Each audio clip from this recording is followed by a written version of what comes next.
Soy Greta Ángel, soy parte del equipo de Equidad y el día de hoy voy a abordar una capacitación que he tenido muchas ganas de hacer desde hace mucho tiempo, pero por cosas de la vida se me había complicado bastante. Pero pues ahora para CEMODE República Dominicana 2025 tengo la oportunidad de hacerlo y me gustaría platicar con ustedes acerca de el conocimiento.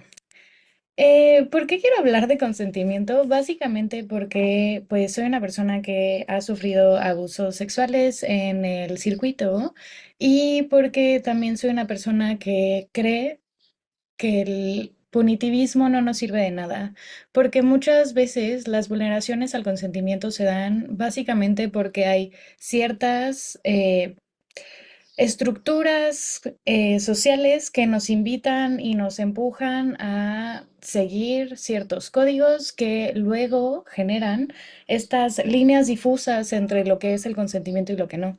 Entonces, por eso para mí es muy importante abordar este tema desde una perspectiva mucho más positiva, mucho más constructiva y creo que, y espero que esta capacitación nos sirva mucho a todas y a todes para poder, pues justo ver esa diferencia entre la línea difusa de lo que es y no es el consentimiento.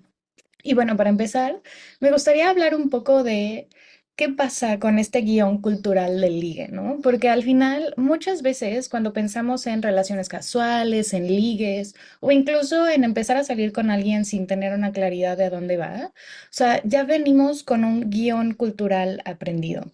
Generalmente, si salimos de fiesta, la idea es salir, beber, encontrarnos con alguien, bailar con esta persona, ir a su casa, ir a su departamento, tomar más tragos, tener sexo y dar por finalizada eh, esa idea de lo que queríamos de esa noche, ¿no? O sea, esto pues también puede hablarnos un poco de cómo tenemos incluso otros guiones integrados a ese guión cultural, ¿no? Porque evidentemente cuando pensamos en qué implica el sexo, solemos pensar en, bueno, unos besos, unas caricias, sexo oral, sexo con pene, con vagina, penetración y culminar en el orgasmo.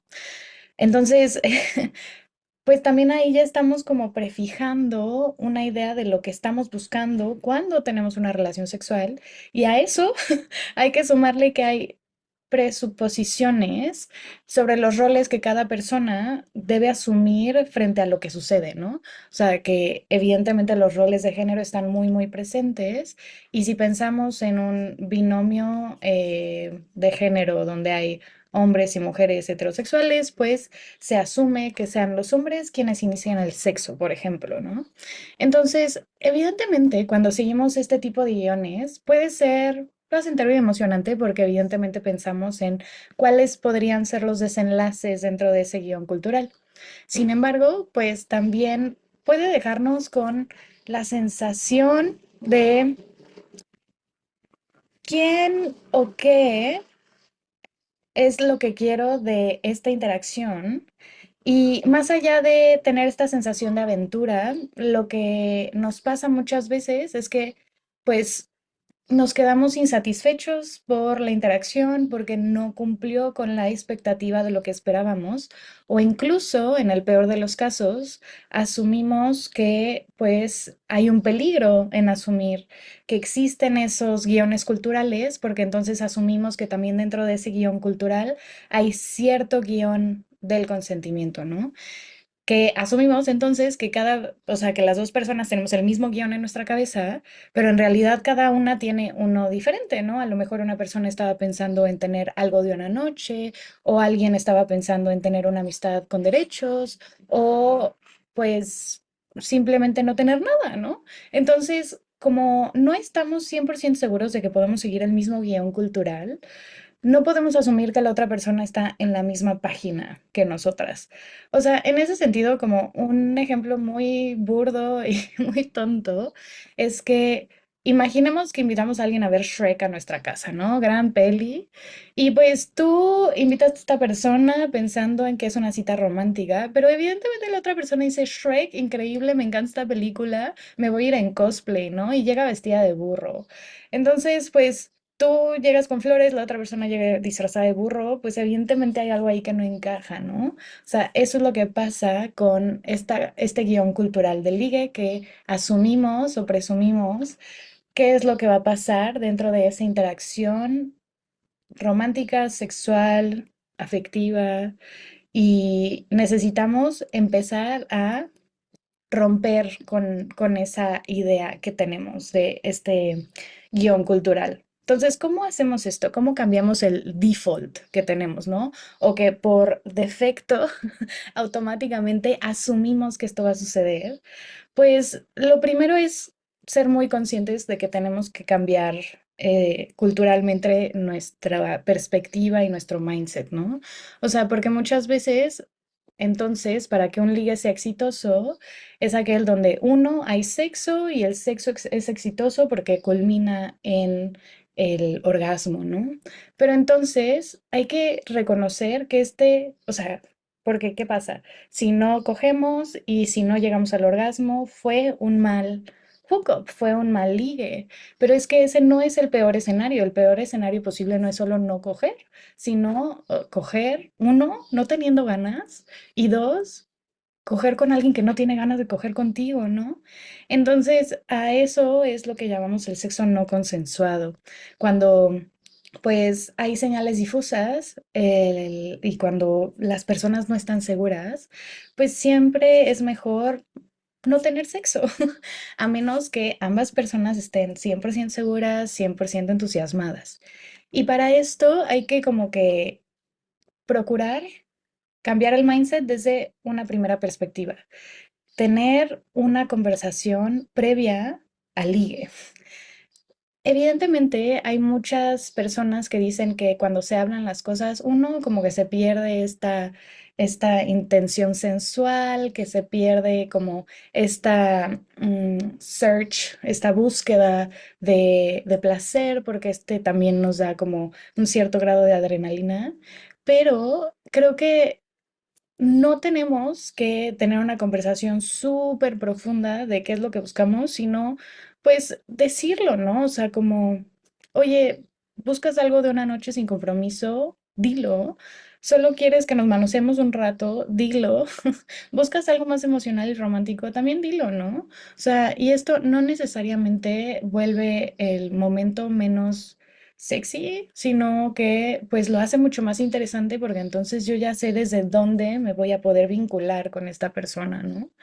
Y si este tipo de situaciones para ti suelen ser complejas, o sea, también el cuerpo habla, ¿no? Evidentemente, si yo le meto mano a alguien y esta persona se frisea, se congela, no responde con entusiasmo, pues también a lo mejor no es necesariamente que nos esté diciendo no tengo ganas de manosearnos, es que ya también su lenguaje corporal nos lo está diciendo, ¿no? Entonces, si no podemos o no tenemos como esa disposición de hablarlo previamente, pues es muy importante también leer como el lenguaje corporal y poder entender cuáles son las expectativas de cada una de las personas dentro de esta interacción, ¿no?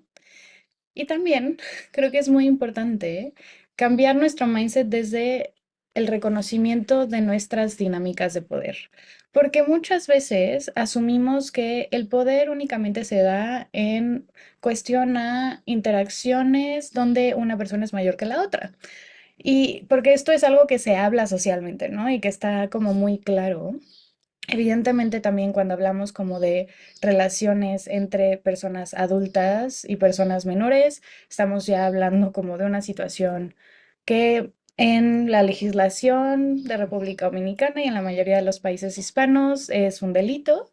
Entonces no voy a entrar como en esas dinámicas. Evidentemente también hay que reconocer que las personas menores de edad tienen una autonomía progresiva en el cual pueden decidir sobre sus cuerpos, sus interacciones sexuales.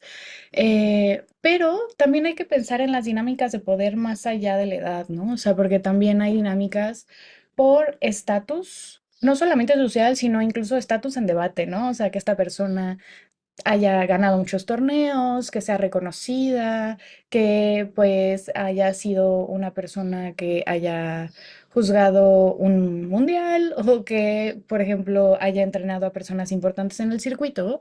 Eso también dota de poder simbólico, ¿no? O una persona que tenga más experiencia que la otra. No necesariamente tiene que ver con la edad, o sea, a lo mejor hay una persona que es mayor en términos de edad, pero puede ser su primera experiencia sexual. Entonces también hay que entender que estas dinámicas van a afectar la libertad para decir y decidir que no o que sí. Y también para proponer o no algo diferente. Entonces, cuando estamos con una persona, creo que es importante también preguntarnos a nosotras mismas, ¿estoy en una posición en la que yo tengo más poder que ella? ¿La otra persona puede decirme que no sin miedo? ¿Estoy interpretando su silencio como consentimiento? Y entonces cuando nos hacemos este tipo de preguntas, vamos entonces a dimensionar desde dónde nos vinculamos. Y también nos va a dar una oportunidad de hacer, pues, preguntas mucho más asertivas, ¿no? Porque aunado a la situación de la dinámica de poder, incluso podríamos pensar en situaciones como el espacio físico. Por ejemplo, imaginemos que fuimos al break night, fuimos al antro, fuimos de copas y decidimos que sí, o sea, queremos tener una interacción sexual y nos vamos con esta persona a su departamento. Y esta persona vive en una localidad alejada, en una zona oscura. A lo mejor esa persona no es una persona local, entonces no se conoce cómo funciona el transporte público. Y entonces no solamente es la situación y la dinámica de poder, sino también los efectos reales y tangibles, materiales, de cómo esta persona puede decidir irse cuando quiera, ¿no? O sea, esta persona puede irse de mi casa con plena libertad y se puede ir sin consecuencias. Entonces hay que también pensar en cómo podemos hacer estas interacciones donde podamos facilitar salidas para que las personas puedan irse si así lo deciden. Y creo que esto es algo que no pensamos mucho, pero que es súper importante, ¿no? Porque a lo mejor podemos decir, no, es que yo nunca le dije que se quedara. Pues sí, pero tampoco le dije que afuera de mi casa había una parada de bus que podía tomar en cualquier momento que lo necesitara. Entonces creo que eso es también algo muy importante que tenemos que mantener en cuenta, ¿no? Y evidentemente, recordar que el consentimiento es algo continuo. O sea, creo que esto es algo que sí se habla a menudo, pero que no practicamos mucho porque justo sentimos que si estamos preguntando vamos a romper un poco el mood o el deseo y no necesariamente tiene que ser así. O sea, una es una persona que consiente al principio, no necesariamente está consintiendo para cada paso que se negocia, por ejemplo. O sea, podemos preguntar como, oye, seguimos, esto te gusta, quieres que paremos un poco, ¿se siente esto bien para ti? Podemos parar si quieres, ¿no? O sea, y el consentimiento no corta el momento, lo hace mejor, porque así ambas personas sabemos que estamos ahí porque queremos y porque lo deseamos y porque lo estamos disfrutando. Entonces, creo que es muy importante mantener esa perspectiva y poder estar abiertos a hacer también esta práctica mucho más rica y deseosa, entendiendo el deseo de la otra persona, ¿no? Y pues es muy importante también entender qué es el sexo, porque también este guión de tener sexo como una situación de penetración y ya está, o de llegar al orgasmo y ya está, pues limita un montón nuestro deseo, el deseo de la otra persona, y también el cómo entendemos el consentimiento, porque hay un montón y un mundo de posibilidades, ¿no? O sea, los besos apasionados, la masturbación mutua, o sea, el sobarnos los pies y reírnos mientras lo hacemos, o el simplemente tener una conversación sexy sin tocarnos, todo esto ya es una práctica sexual, ¿no? Y es una práctica sexual que requiere un consentimiento explícito y deseado. En ese sentido, como si yo le sobo a alguien los pies, esta persona le dan cosquillas y se ríe, pero quita los pies, puedo preguntar, ¿te dan muchas cosquillas? ¿No lo disfrutas? Bueno, entonces le dejo de hacer cosquillitas en los pies, ¿no? Pero si empiezo a explorar, pues estas prácticas más allá de la penetración, o sea, puedo entender que también el acceso al cuerpo y el acceso al deseo sexual de la otra persona también requieren pues una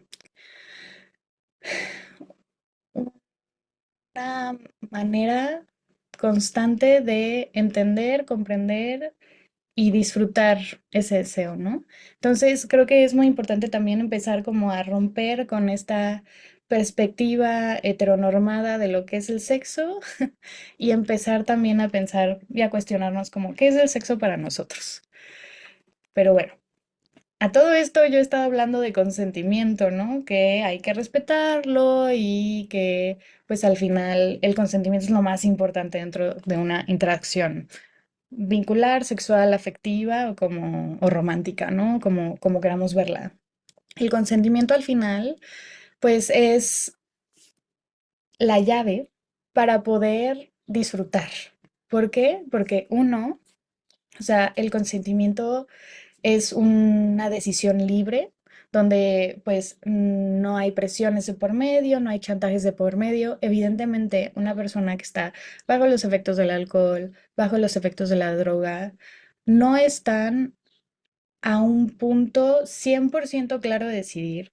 Yo no estoy diciendo que una persona no pueda decidir bajo ningún estándar si consume alcohol en medida, no, pero si una persona está más allá de sus facultades que le permitan decidir.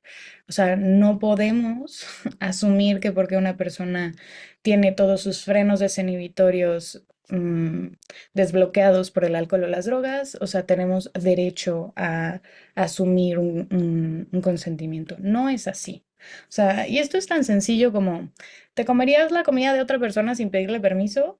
No. ¿Considerarías que está bien entrar en la habitación de alguien o en su casa sin pedirle permiso? Pues no. Y si solo quisieras como ordenar, o sea, entrar a ordenar su casa para hacerle un favor, pues tampoco, o sea, porque no te lo están pidiendo, ¿no? O, por ejemplo, si le regalas a una persona un suéter, ¿tú crees que estaría bien obligarla a usar el suéter o amenazarla si no lo lleva puesto? Pues tampoco. Entonces, como podemos entender esas situaciones, también podemos extrapolarlas a una práctica sexual consensuada, ¿no? O sea, creo que es muy importante pensar también en que el consentimiento tiene que ser libre de esa forma, pero también informado. O sea, entender a qué estoy diciendo que sí. Si yo, por ejemplo, ya dije que sí a tener sexo penetrativo, eso no implica que yo haya dicho que sí a tener sexo sin condón, por ejemplo. Esa es otra pregunta completamente distinta y es otra información nueva que no se ha abordado, ¿no? Entonces, eso es algo que también tenemos que tener en consideración. Es, el consentimiento es específico, puedo decir que sí a unos besos, a un morreo, a comernos la boca y toda la cara, pero a lo mejor no a nada más y está bien, pero también tenemos que recordar que es así, ¿no? Específico. Evidentemente es reversible, podemos cambiar de opinión en cualquier momento que lo deseemos y lo más importante, al menos para mí, es que tiene que ser entusiasta. O sea, que no es lo mismo decir, oye, ¿te gusta esto? Y que la otra persona diga, a que diga, uff, sí, me encanta. No podemos, o sea, si estamos en una situación donde no estamos seguros si el sí es entusiasta, no podemos adivinarlo. O sea, tenemos que estar y sentirnos plenamente convencidos de que las ganas, el deseo y todo ese sentimiento rico están presentes para que podamos, pues, consentir una práctica. Y en este sentido, el autoconsentimiento es fundamental. ¿Y qué es esto? Pues significa como tratar nuestras necesidades, nuestros deseos y nuestros límites con respeto, porque al final, si nosotros no tenemos curiosidad sobre nuestros deseos y nuestros límites, no vamos a poder hacer elecciones más allá de lo que conocemos de nosotras mismas. Entonces, les invito muchísimo a autoconocerse, a hacerse preguntas, a pensar, uy, esto me gusta o esto lo he hecho porque ha sido lo que se espera en el guión cultural, ¿no? O en el guión social. ¿A mí verdaderamente me atrae este tipo de práctica o es algo que he hecho solo por seguir la inercia? Entonces, primero, antes que nada, como autoexplorarnos, autoconocernos es fundamental para después poder justamente comunicar qué es lo que nos gusta o lo que no con otra persona cuando nos vinculamos con ella. Y en este sentido, pues hay que recordar que el consentimiento, pues uno no mata la pasión, sino que la transforma en algo real, en algo auténtico, en algo divertido. Y no hay nada mejor que dos personas entusiasmadas haciendo algo que ambas quieren cuando quieren y como quieren. Y si en este sentido tú has sentido o has percibido que ha habido vulneraciones a tu consentimiento, con toda confianza puedes acercarte al equipo de equidad, con toda confianza puedes platicar conmigo directamente también si te sientes cómoda. Y pues si tienes dudas también sobre, oye, no sé cómo autoexplorarme, oye, estas líneas me quedan poco claras, acércate con nosotras y lo podemos platicar como tomándonos unas chelas o simplemente si me mandas un mensaje, con todo gusto lo podemos atender. Y también tengo muchísimos recursos por si alguien tiene muchas ganas de aprender al respecto, pues contáctenme y yo estaría dichosa de poder compartir con ustedes. Y bueno, espero que esta pequeña capacitación haya sido de utilidad y espero verles pronto y siempre cuidándonos un montón. Les mando un besote.